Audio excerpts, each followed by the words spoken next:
પાઓગે। નમસ્કાર, ગુજરાત ન્યૂઝના વિશેષ કાર્યક્રમમાં આપનું સ્વાગત છે।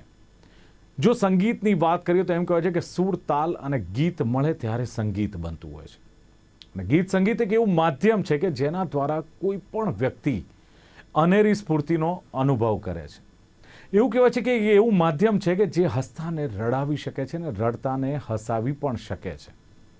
તમે જુઓ કેટલાક સિંગર એવા સિંગર હોય છે કે જેમનો અવાજ તમે સાંભળો તો સીધો જે અવાજ તમારા દિલમાં ઉતરી જાય અને એવું કહેવાય છે કે વર્ષો સુધી એમણે જે ગીત ગાયા હોય એ એમના ગીતો તમારા માનસપટ પર છવાયેલા રહે છે। અને આજે એક એવા જ ફનકારની પુણ્યતિથિ છે કે જેમણે હિન્દી સિનેમા જગતમાં એક સુરીલો ઇતિહાસ રચ્યો છે અને જેમનું નામ છે મોહમ્મદ રફી। આજે મોહમ્મદ રફીજીની પુણ્યતિથિ છે તો ચાલો કેટલાક એવા સંગીત પ્રેમીઓને મળીએ કે જેમના માટે આ નામ સંગીતમાં આવિષ્કાર છે। નામ મોહમ્મદ રફી, સંગીતની દુનિયાનું અલાયદું અદ્વિતીય નામ। કોઈના માટે પૂજા તો કોઈના માટે ભગવાન, કોઈના માટે લેજન્ડ તો કોઈના માટે સંગીતના શહેનશાહ, કોઈના માટે આવિષ્કાર તો કોઈના માટે સંગીતની સમૃદ્ધિ। આજે રોક અને લાઉડ મ્યુઝિકના જમાનામાં હજી પણ એક ચોક્કસ વર્ગ છે જે રફી સાહેબની સાદગી પાછળ કાંટો છે। તેમના ગીતો આજે પણ સંતુષ્ટિનું માધ્યમ, જિંદગીનો સહારો બને છે। પરંતુ એક એવા ફેન્સ પણ છે જેમના માટે મોહમ્મદ રફી તેમની ઓળખ બન્યા છે।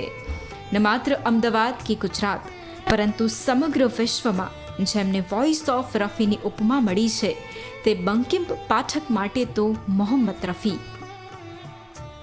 હું બંકિમ પાઠક, એક સિંગર, ગુજરાતનો સિંગર, અમદાવાદનો સિંગર, અને છેલ્લા 50થી પણ વધારે વર્ષથી હું રફી સાહેબના ગીતો ગુજરાત, ઇન્ડિયા એન્ડ એબ્રોડમાં હું આપી રહ્યો છું અને 5000થી વધારે શો કરેલા છે। એટલે લોકોના આશીર્વાદ સાથે આજે પણ હું ગાઉં છું રફી સાહેબના ગીતો। સવાલ આપનો રફી સાહેબ માટે છે તો રફી સાહેબ તો એક એવા સિંગર, એવા વર્સિટાઇલ સિંગર કે જે સંગીત ન સમજનારો પણ વાહ વાહ કરે છે। એટલે રફી સાહેબ માટે કહેવું એક સૂરજને દીવો દેખાડવા બરાબર છે કે મોહમ્મદ રફી સાહેબ એટલે કે ગ્રેટ મિલેનિયમ સિંગર તરીકે છે, જેને કે પ્લેબેક સિંગરની અંદર પુરુષ ગાયકમાં રફી સાહેબનું અવ્વલ નંબરનું સ્થાન છે। રફી સાહેબની વર્સિટાલિટી માટે પણ કોઈ સવાલ નથી, કારણ કે એમણે સૂફી ગીતો, ભજન ગીતો, રોમાન્ટિક ગીતો, ડ્યુએટ ગીતો, કવ્વાલી, ગઝલ, નોન ફિલ્મી, ફિલ્મી દરેક ભાષાઓમાં રફી સાહેબે ગીત જ્યારે ગાયેલા છે ત્યારે એના જેવો ગાયક આવતા 100 વર્ષમાં પણ આવવો મુશ્કેલ છે। પણ એવા કેટલાય ગીતો છે કે જેની અંદર રફી સાહેબે પોતાનો આત્મા રેડી દીધો છે। દાખલા તરીકે હું તમને કહું કે કોઈની જ્યારે તારીફ કરવાની હોય, કોઈ સ્ત્રીની તારીફ કરવાની હોય ત્યારે રફી સાહેબ કહે છે, 14वीं का चाँद हो या आफ़ताब हो,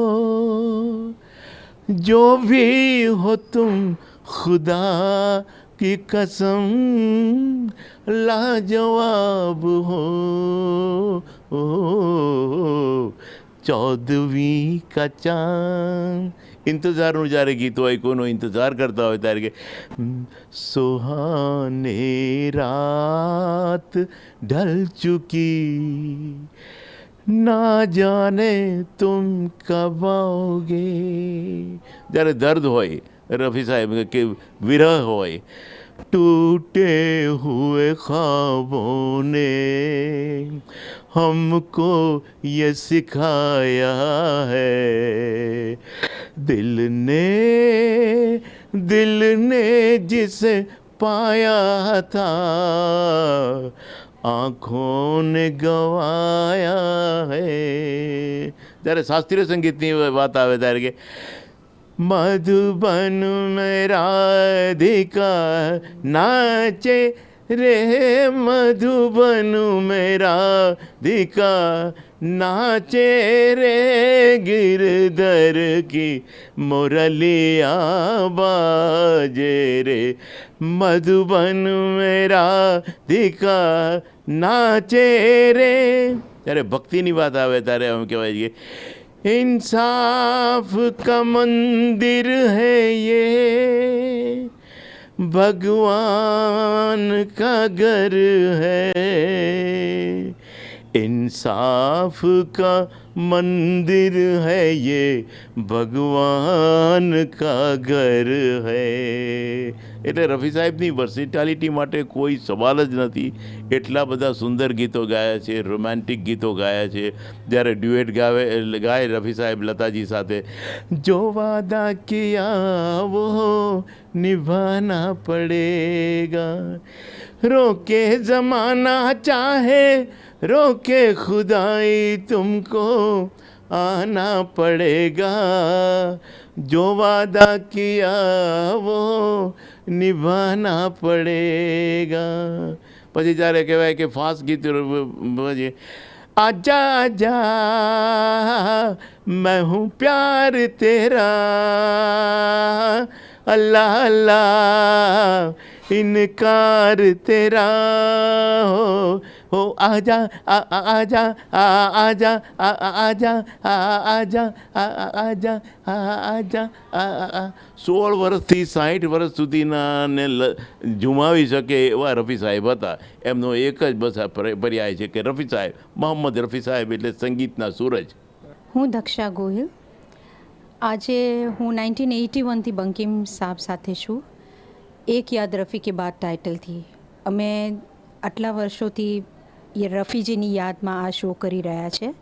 તો આજે 43 યર્સ અમને થઈ ગયા છે ને અમે અચૂક રફી સાહેબના બર્થડેના દિવસે અને એમના પુણ્યતિથિના દિવસે અચૂક અમે શો કરીએ છીએ અમદાવાદમાં, ઇવન ગુજરાતની અંદર.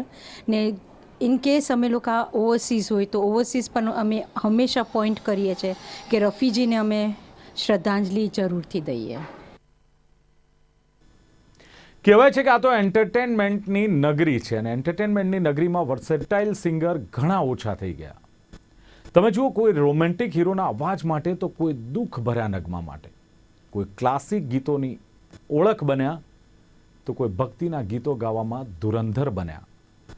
પરંતુ હિન્દી ફિલ્મ ઇન્ડસ્ટ્રીઝની વાત કરીએ તો આ હિન્દી ફિલ્મ ઇન્ડસ્ટ્રીઝમાં રફી સાહેબ એક એવા લેજન્ડ હતા જેઓ કહેવાય છે કે સિંગિંગના દરેક અંદાજને જો એને પ્રદર્શિત કરવો તો એ અંદાજને પ્રદર્શિત કરવામાં રફી સાહેબ માહિર હતા. જેઓ દરેક ગીતમાં પોતાનો એક અલગ આગવો અંદાજ ઉમેરી દરેક ગીતને એક ખાસ બનાવતા, યાદગાર બનાવી લેતા.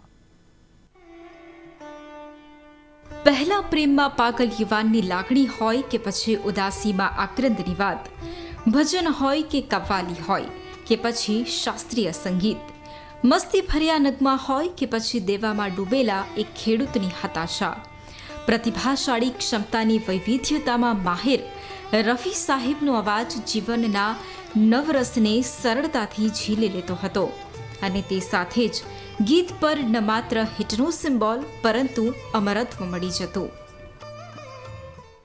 એક તો રફી સાહેબની પુણ્યતિથિ નિમિત્તે મારા એમના આત્માને સાષ્ટાંગ પ્રણામ. હું સમજણો થયો અને ફિલ્મ સંગીત નહીં, સંગીત સમજણો થયો ત્યારનો રફી સાહેબનો પ્રેમી છું. કારણ કે રફી સાહેબનો અવાજ એટલે શિવલિંગ ઉપર દૂધની ધારા. અમે લોકો નાનપણથી ફિલ્મી ગીતો સાંભળતા હતા, પણ કોઈ પણ જાતના ભેદભાવ વગર રફી સાહેબનો અવાજ જ અમને ખૂબ જ કર્ણપ્રિય લાગતો હતો. એનો મતલબ એ નથી કે બીજા ગાયકો નહોતા ગમતા. આજે બીજા ગાયકો ગમે છે, પરંતુ દરેકની પોતપોતાની પસંદગી હોય છે. એ મુજબ રફી સાહેબનો અવાજ ફિલ્મ સંગીતને લાગુ પડે છે ત્યાં સુધી કોઈ પણ જાતની કસર બાકી ન રહે એવો હતો. એમાં એમ કહેવાય છે કે ગાયકીના 3 તબક્કા હોય છે. એક ખરજ, બીજું મધ્યમ અને ત્રીજું તીવ્ર. તો મોટા ભાગના ગાયકો 1.25 કે 1.5 ઓક્ટેવ સુધી જ ગાઈ શકે. ખરજમાં ગાતો હોય તો મેક્સિમમ મધ્યમમાં અડધે સુધી પહોંચે, 1.5 ઓક્ટેવ સુધી પહોંચે. રફી સાહેબ એક જ એવા ગાયક હતા કે જેમનો અવાજ 3.25 ઓક્ટેવ સુધી પહોંચતો હતો. એટલે ખરજમાં ગાય દાખલા તરીકે ભગવાન ઓ દુનિયા કે રખવાલી એ પેટમાંથી નીકળતો અવાજ છે. અને તે પછી આગળ તમે જુઓ તો मैं अपना फंसा ना कह ना सका मेरे दिल की तमन्ना दिल में रही, એ ઠેઠ તીવ્ર સુરમાં જાય છે. આ ત્રણેય તબક્કામાં વચમાં ખરજ આવે અને વચમાં મધ્યમ આવે, તો આ ત્રણમાંથી એકે તબક્કામાં રફી સાહેબનો અવાજ સમાધાન સ્વરૂપે આવતો નહોતો, પૂર્ણ જ હોય. એટલા માટે મને એમનો અવાજ ખૂબ જ ગમે છે. રફી સાહેબનું મને ખૂબ ગમતું ગીત હતું જાને બહાર હુસ્ન તેરા બેમિસાલ હૈ. આ રાગ માલકોસ ઉપર આધારિત હતું, પણ એનો મતલબ એ પણ નથી કે બીજા જે કંઈ ગાયનો હોય, બીજા ગીતો હોય એ મને ઓછા ગમતા હોય. રફી સાહેબના ગીતો તમામ બધાને ગમે, અને મારી એમની આ પુણ્યતિથિએ પૂરેપૂરી શ્રદ્ધાંજલિ છે કે પ્રભુ તેમના આત્માને શાંતિ આપે. કહેવાય છે કે સંગીતની આ દુનિયામાં મોહમ્મદ રફીનું નામ પૂજનીય છે. શબ્દોમાં ભાવ અને ભાવમાં સંગીત પરોવાઈને પ્રસ્તુત થતા ગીતોએ ગાયકીની દુનિયામાં એક ઉચ્ચ દરજ્જો મેળવી લીધો. અને એવું કહેવાય છે કે ન્યૂ સિંગર્સ માટે તો આ સોંગ એક રિસર્ચ બને છે.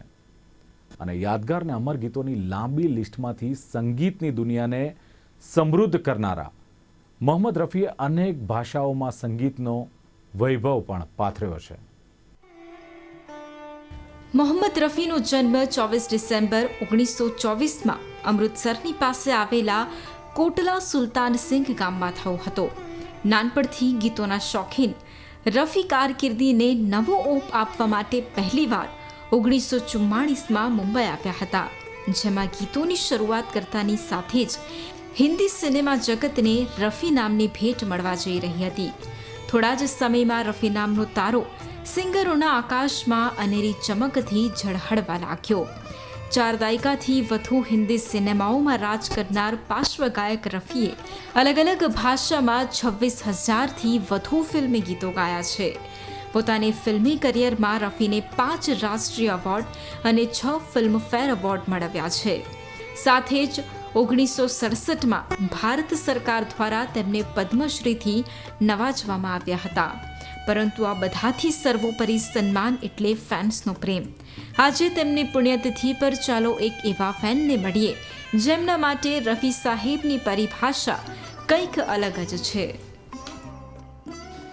પહેલાં તો બધાને જય રફી સાહેબ કહીશ. રફી સાહેબ મારા માટે એક ભગવાન સ્વરૂપ છે અને હું રફી સાહેબની પૂજા કરું છું.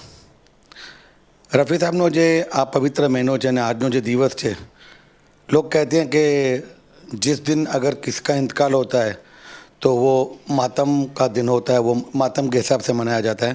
लेकिन कुछ हस्तियाँ ऐसी होती है जो जाने के बाद भी ज़िंदा होती है, और उसमें से है रफ़ी साहब एक.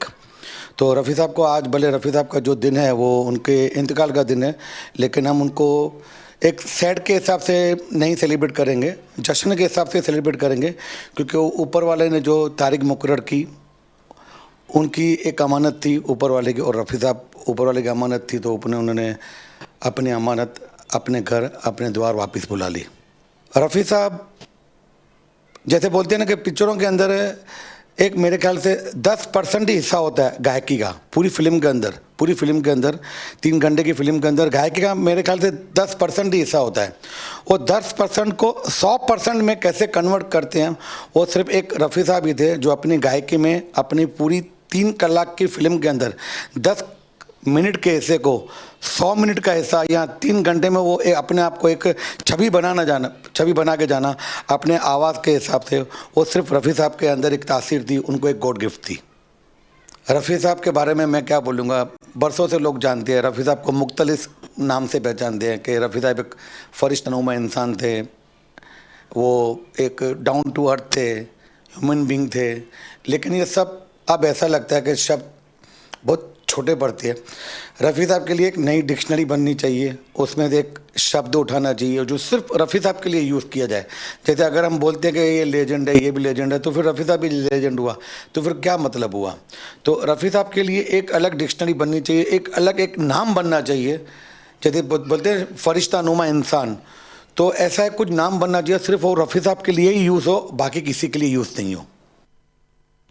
કહેવાય છે કે અવાજના ધની એવા રફીએ હિન્દી ગીતો સાથે અન્ય 175 ભાષામાં પોતાના સુરોની સુરાવલી વિખેરી છે. અને આ ભાષાઓની જો વાત કરીએ તો પછી એ કોંકણી હોય, ઉર્દુ હોય, ભોજપુરી, ઉડિયા, પંજાબી, બંગાળી, મરાઠી, સિંધી, કન્નડ, ગુજરાતી, તેલુગી, મગી, મૈથિલી અને આસામી જેવી ભાષાઓનો પણ ક્યાંક સમાવેશ થાય છે. તમને નવાઈ લાગશે કે એમણે કેટલાક અંગ્રેજી, પર્શિયન, સ્પેનિશ અને ડચ ગીતો પણ રેકોર્ડ કર્યા હતા. અને જેની 24 જુલાઈ 2010ના એક ટાઈમ્સ ઓફ ઇન્ડિયા જે સમાચાર પત્ર છે એમણે નોંધ પણ લીધી હતી. તો ચાલો વધુ એક રફી ફેન્સ સાથે વાત કરીએ કે જેમને મોહમ્મદ રફીના દરેક ગીત, રેકોર્ડ અને એવોર્ડ કંઠસ્થ છે. નમસ્કાર મિત્રો, હું છું વિશ્વનાથ બાટુંગે, સારેગામાપા ફેમ.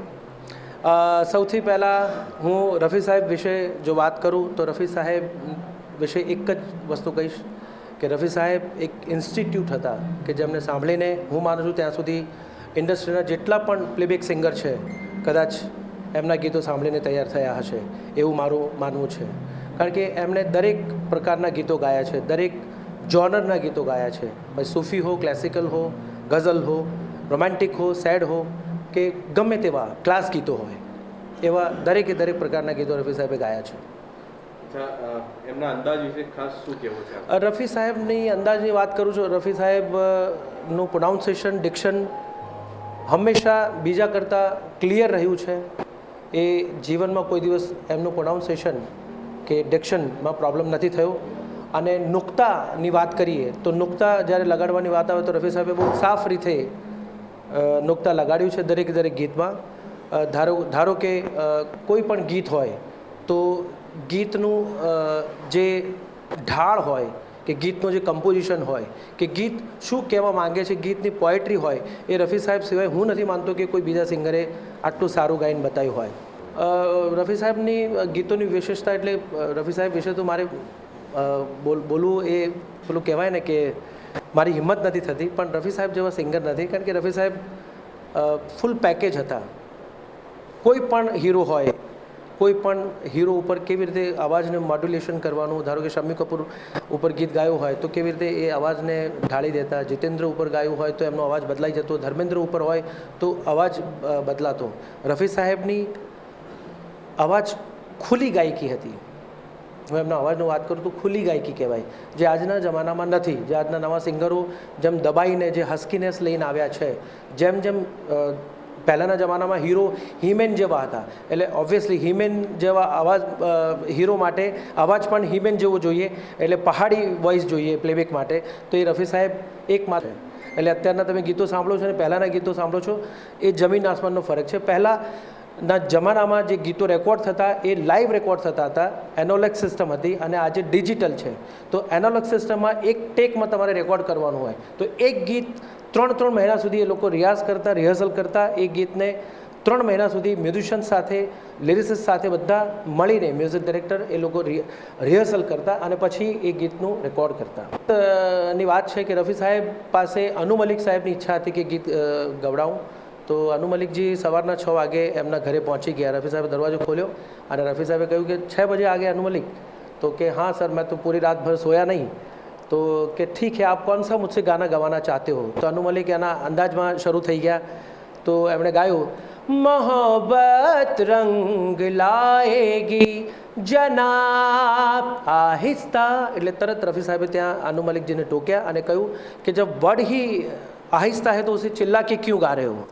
તો અનુ મલિક સાહેબ બોલ્યા કે મને ખબર ના પડી તમે શું કહેવા માગો છો. તો રફી સાહેબે ગઈને બતાવ્યું, મોહબ્બત રંગ લાએગી જનાબ આહિસ્તા આહિસ્તા. તો આ રફી સાહેબની સ્પેશિયાલિટી હતી કે પોએટ્રીને કઈ રીતે બતાવવાનું છે, કે ગીત શું કહેવા માગે છે, પબ્લિક સુધી કઈ રીતે પહોંચાડવાનું, એટલે શબ્દોનું મહત્ત્વ એ રફી સાહેબ પાસે હતું. એક ગીત હું એમને જરૂર તમને સંભળાવીશ જે જીવનભર લોકો ભૂલી નહીં શકે એવું ગાયન છે. તુમ મુझे यूं भुला न पाओगे हाँ तुम मुझे यूं भुला ना पाओगे, जब कभी भी सुनोगे गीत मेरे, संग संग तुम भी गुनगुनाओगे। हाँ तुम मुझे यूं भुला ना पाओगे, हो तुम मुझे यूं। जय हो रफ़ी साहब।